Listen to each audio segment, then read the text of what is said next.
30 minutos. Eleições 2022. Durante meia hora, o candidato poderá falar sobre os seus projetos, dando maior visibilidade às suas propostas. Participe pelo WhatsApp 99286-4484. 30 minutos. Eleições 2022 na Amazônia TV e Rádio. Apresentação: Cid Soares. Muito bem, são 10 horas e 12 minutos. Estamos aqui direto dos estúdios da Amazônia TV e Rádio para começar mais um programa 30 Minutos Eleições 2022. Eu tenho a grata satisfação de receber hoje o Dermilson Chagas, que a gente passa muito tempo, a gente se enxerga por aí, até em entrevista na Mix, já foi lá com a gente. E claro, né, pelas matérias que tem saído, falado do teu trabalho, mas enfim, hoje o programa está aberto, Dermilson, para você falar em 30 minutos as suas proposituras, o que você pretende fazer nesse próximo possível mandato e, claro, o que você achar necessário falar, fique à vontade. Os 30 minutos a partir de agora são seus. Ou seja, eu agradeço a oportunidade, né, você abrindo as portas do podcast, que veio para ficar, uma ferramenta que está acessível de quem tem serviço, quem faz serviço com qualidade e leva informação. Eu acho que esse espaço conquistado era sem retorno, vai embora, né, daqui para frente. E quanto ao nosso trabalho que nós fazemos como parlamentar, tem várias visões, né? Deixa eu só começar a marcar o tempo aqui para ti. Já? Podemos? E antes de mais nada, vamos fazer aqui a coisa certa, Demilson. Qual é o nosso telefone para contato aqui para as pessoas fazerem perguntas, participarem com a gente? Vocês podem estar participando no nosso chat aqui embaixo no próprio YouTube e também no nosso WhatsApp 929-9286-4484. Repetindo. 929-9286-4484. Perfeito. Então, a partir de agora, as pessoas podem participar com a gente também, fazer perguntas para o Dermilson e fique à vontade. Agora sim. Seja um parlamentar, ele tem as suas obrigações para quais ele foi eleito. Claro. Legislar, fiscalizar os recursos que é captado junto ao povo e investido naquilo que traga benefício para a sociedade. Primeiro, nós temos que pensar no que aflige a população. Nós temos vários itens. Geração de emprego. Nós temos que perguntar sempre o que se faz com esse dinheiro e quais são os projetos. Temos que ter um investimento para a captação de recuperação dos postos de trabalho. Nós temos que pensar em construção civil, nós temos que pensar em políticas públicas, nós temos que pensar em desenvolvimento. Quando se fala em construção civil, nós temos que pensar no interior e na capital. No interior, investir na infraestrutura, desenvolvimento local, pavimentação, reforma de escola, repaginar os municípios. Essa aí é uma ferramenta que cria impacto de imediato, a construção civil. Então, o Estado tem. Em Manaus, nós precisamos ajudar a desenvolver. Nós precisamos criar essa solidez que tanto é necessário. Nós temos que pensar na estrada, nós temos que pensar em mais em ponte, nós temos que pensar nos investimentos em infraestrutura para poder todo mundo sentir que essa cidade é boa para se investir. Não só por causa do polo industrial, porque tem incentivo, mas nós precisamos dar uma roupagem nova para Manaus e para o interior. Já se passou o momento, a época, e nós temos que olhar por essa visão.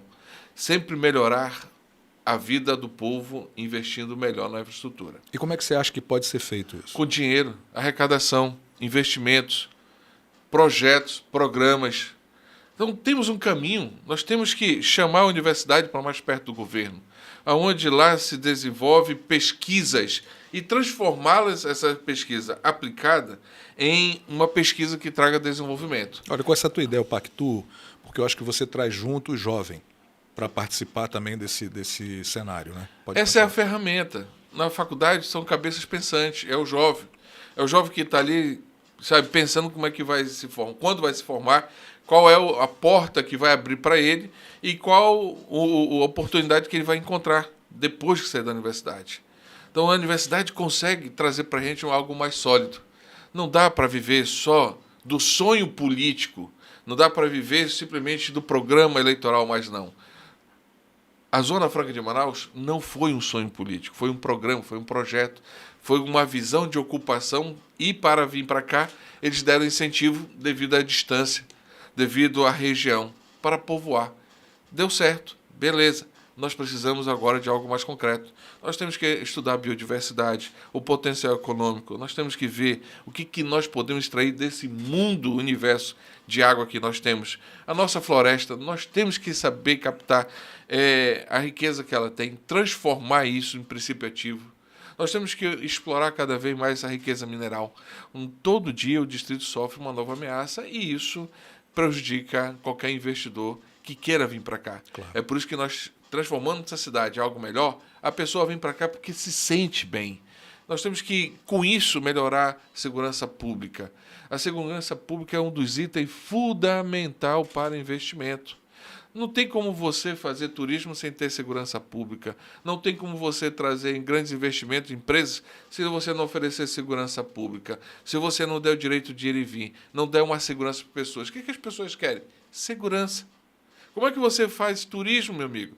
Se vai pegar um barco, se você vai andar nas ruas, vai conhecer os locais e corre o risco de ser assaltado. Não tem como. Como é que você anda em Manaus sem uma linha viária? É difícil. Como é que você anda em Manaus sem sinalização? É difícil. Não tem como a gente fazer investimento pesado em tudo isso, nas áreas de serviço, mas oferecendo uma segurança melhor. Precisa de cabeça pensante. Precisa de programas, de projetos, olhar a cidade de forma diferente. A tecnologia está aí. Hoje todo mundo tem um telefone celular. Nos Estados Unidos, se sumiu uma criança, você recebe uma mensagem no teu telefone dizendo que a criança tal sumiu e até a foto. Por que isso não acontece no Amazonas? São coisas que a gente Porque precisa quando uma realmente pensar. criança some, pode estar em qualquer lugar, qualquer bairro, qualquer beco, qualquer rio, qualquer embarcação, qualquer município. O que custa isso? Isso é serviço social. Certo. Tá certo? Então, isso é parte da segurança pública. Deixa eu te fazer uma pergunta que com todo esse conjunto de coisas que você já falou, você falou uma coisa que é muito interessante, pelo menos para o meu ouvido aqui. A Zona Franca de Manaus, uma questão de ocupação. Uhum. Perfeito. Nós sofremos, tem uma água aí para o Dermilson? Só pede para alguém trazer, por gentileza, uma água. Nós temos uma preocupação hoje muito grande, muito latente, que é a Amazônia como um todo. Mas vamos nos concentrar aqui em Amazonas. A gente sabe que nós temos um déficit muito grande com a questão da defesa de toda essa área. Agora, para ocupar, e precisa ocupar alguns pontos dessa área gigantesca, como é que se faria isso sem prejudicar a floresta? Deixa eu te falar uma coisa aqui.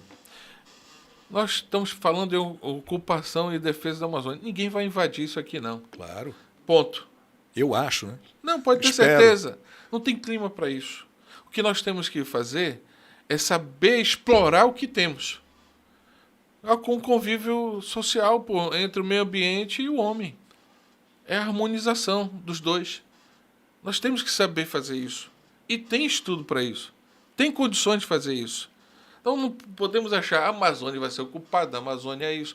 Nós vivemos ainda com uma mentalidade lá do passado, entendeu? Das invasões e tudo mais. Então, se isso aqui não for atrativo para ninguém, quem vai querer invadir, meu amigo? Todo mundo tem interesse que a floresta fique em pé, porque nós temos rios voadores, que se derrubar a floresta não tem chuva nas grandes hidrelétricas do Brasil. Nós temos esses rios voadores que precisam dessa floresta. Quem vai querer destruir isso? Nós temos que viver harmonicamente. Tem como? Tem vários estudos, tem projetos, tem exemplos, tem várias coisas por aí. Então nós precisamos extrair isso, o melhor. Mas precisa do dinamismo, precisa do dinheiro, precisamos de grandes cabeças pensantes. Está na hora da gente pensar mais em algo mais sólido, verdadeiro, que possa trazer o que nós queremos. O que mata o distrito é o avanço tecnológico, Cid. Antigamente você sabia que era um diodo, um transistor, um capacitor, né, uma resistência. Você sabia tudo isso. Hoje você não enxerga, porque existe um avanço tecnológico chamado nanotecnologia. Qual é a empresa do distrito aqui que trabalha com a nanotecnologia? Ela produz, não, vem tudo de fora. Ela aqui só monta. O que vai matar nosso distrito é a nanotecnologia, essa nova tecnologia que vem para mudar.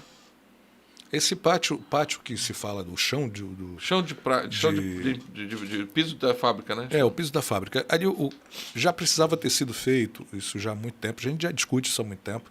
O problema é como fazer sempre, né? Não tem esse olhar muito mais voltado hoje para a conservação da nossa Zona Franca de Manaus, porque eu acho que perderam o interesse da Zona Franca viva aqui no Amazonas. Exatamente por isso, porque há um déficit realmente de um novo modelo, que seria a indústria 4.0 se instalar definitivamente aqui. Isso não acontece por quê? O que está faltando para isso? Existe uma discussão relacionada a esse assunto? Cid, todo mundo quer o que eu estou te oferecendo, estou te falando. Segurança, melhores condições de investimento, infraestrutura, oportunidade das pessoas viver com qualidade em algum lugar.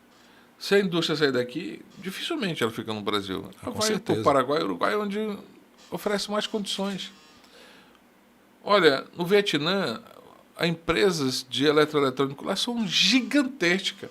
Elas botam o celular aqui. Então nós precisamos pensar na nossa cidade de forma diferente.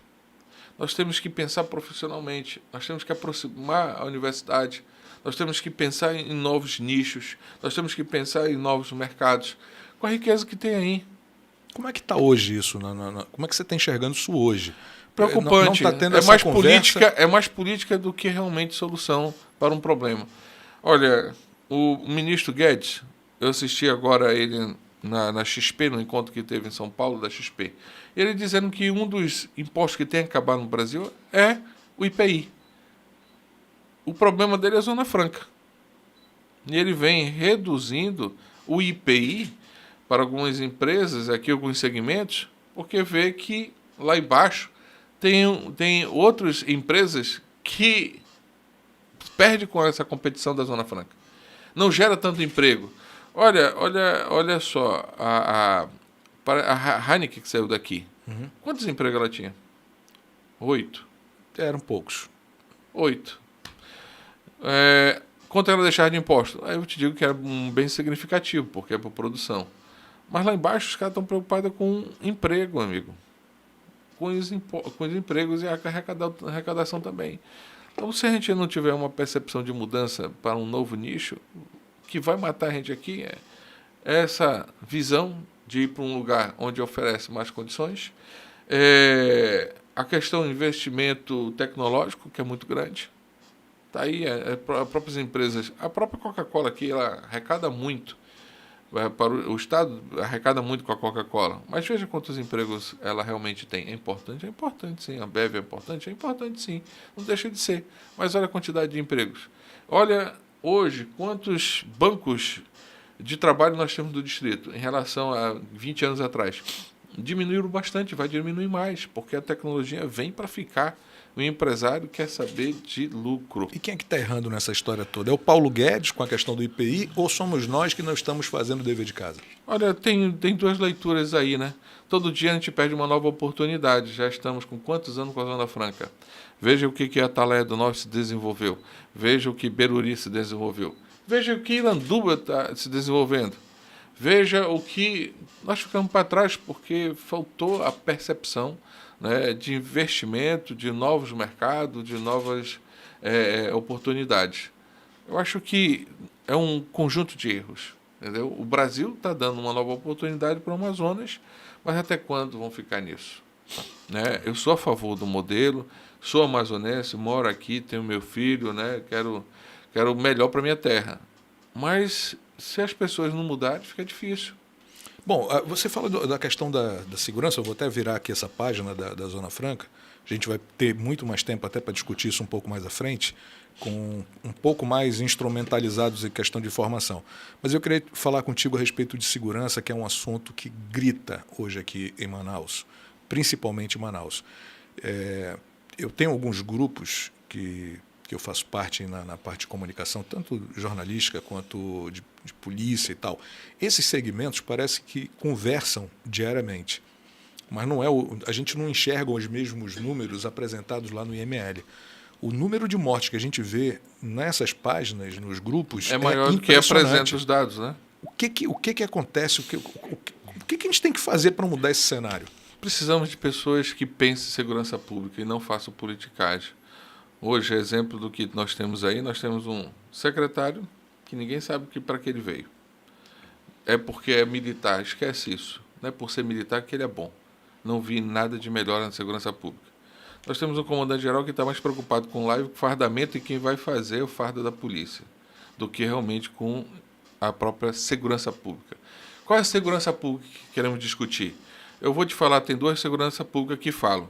Uma é da remuneração, que eu tenho aí lutado sempre, que o policial tem que ganhar bem, porque ele está expondo a vida dele. Ele está dando para a gente a vida dele em troca de uma segurança pública, de um salário mal remunerado. Essa SEG aí, para mim, é exploração. Ele tem o salário dele, deram a SEG para ganhar R$50 por hora de trabalho, sendo que a vida dele vale muito mais que R$50 se ele acontecer alguma fatalidade em 1 hora de trabalho. Tá certo? Ponto. A segurança pública que tem que oferecer ao cidadão. Essa segurança aí precisa de tecnologia, investimento, planejamento, cabeça pensante. Nós precisamos mudar o que está aí. Essa segurança que está aí, ela está fadada ao fracasso. É muito de amiguinho, de coleguinha, de cerca de jurubeba, conversa para boi dormir. Não oferece.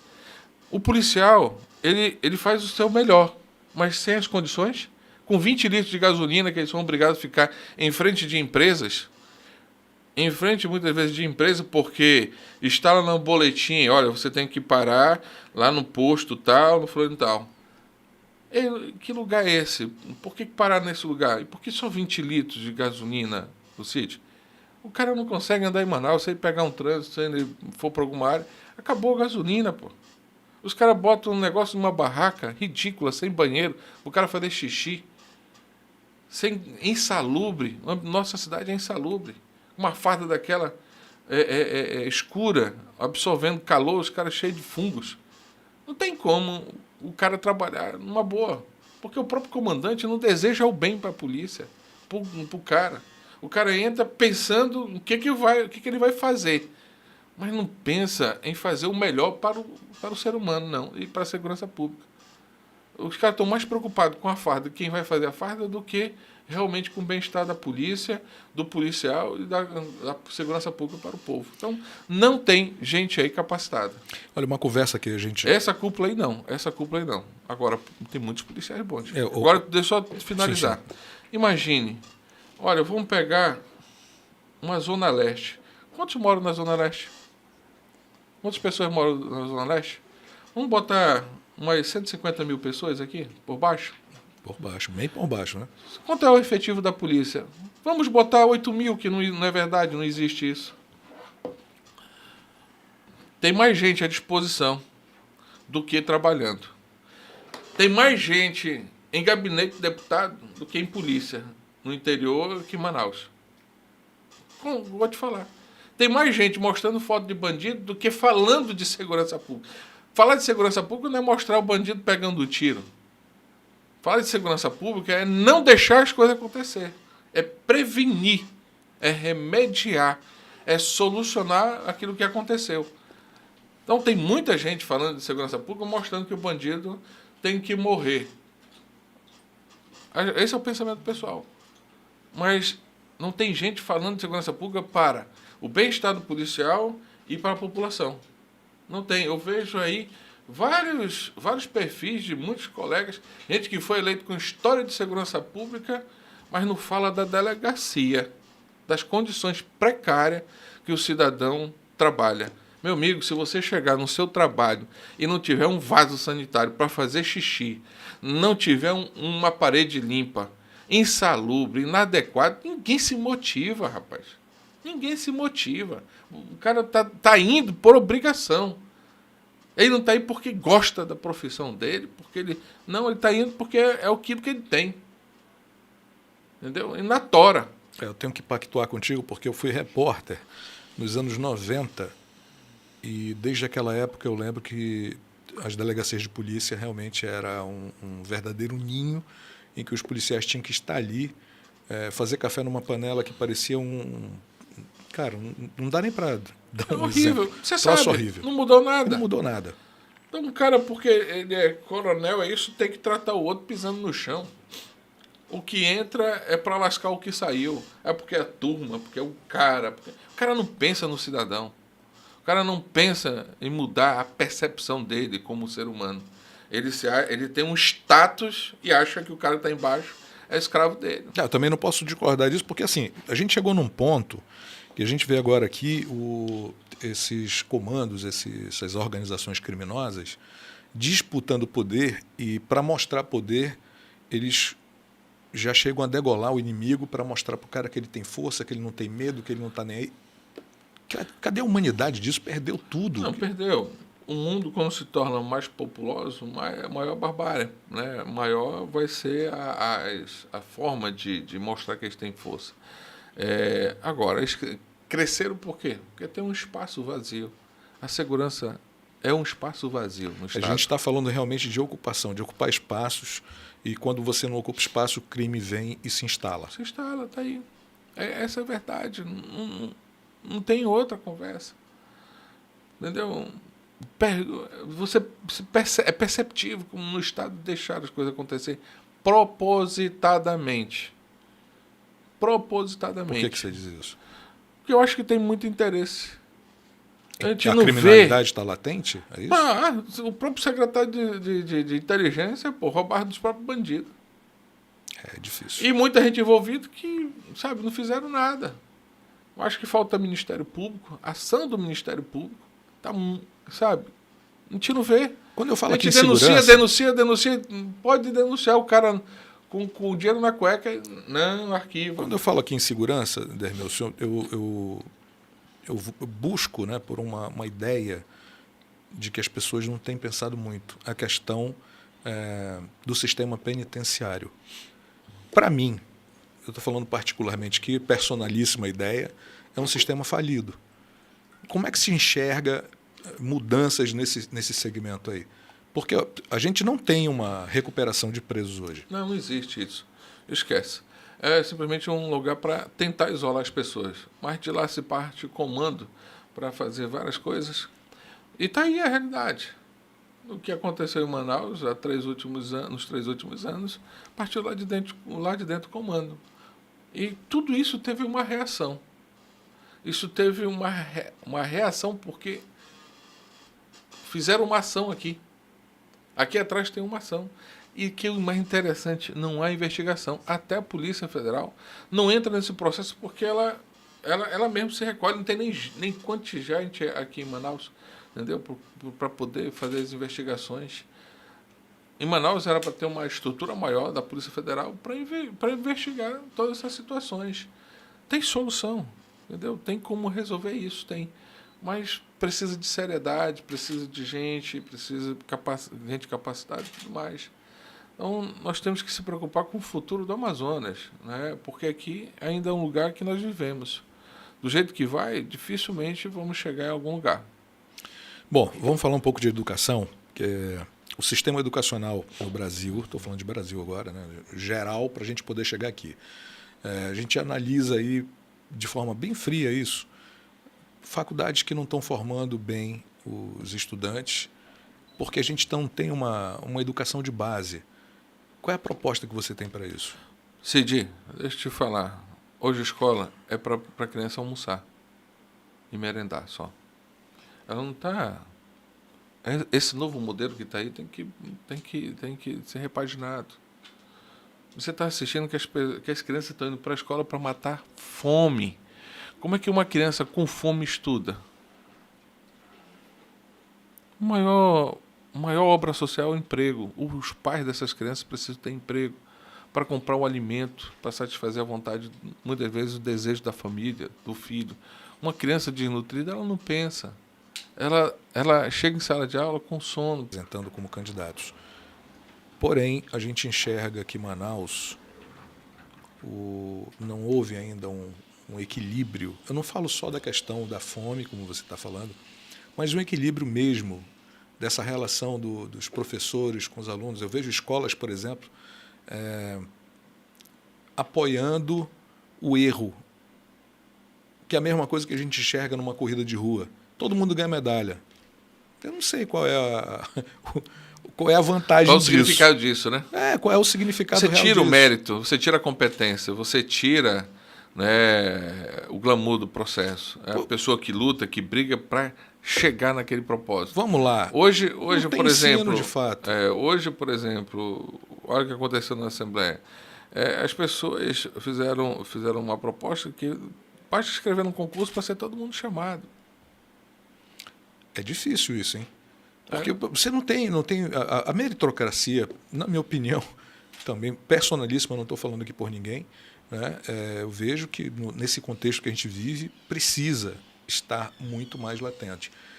Exemplo, o aluno que não conseguiu atingir a nota mínima, ele precisa ser reprovado, ele precisa se reprogramar, porque se ele chegar desprogramado um pouco mais adiante, ele não vai acompanhar, ele não vai ter, que eu posso falar? Ele não vai ter o conhecimento suficiente para acompanhar o restante da turma.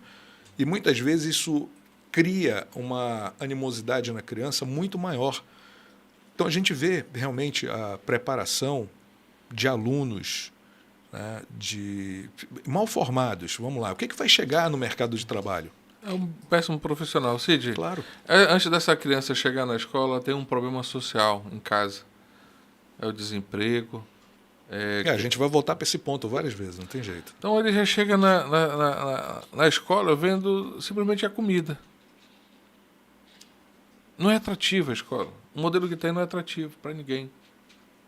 Uns se destacam, outros não, mas por natureza, por uma luta incessante de cada um, entendeu? Então, o que a gente percebe é isso. Existe um problema social aqui atrás que não motiva essa criança a ir para a escola. Às vezes nem os pais querem levar porque tem custo. Pô, tem que gastar um dinheiro, isso aqui vai me ajudar para comprar isso, para comprar aquilo. Custo. Então, é perceptível. Em Manaus, os valores se deterioram muito rápido. Né? Temos que mudar isso. Nós temos que fazer a escola um lugar ideal para a criança. Ali para ter educação.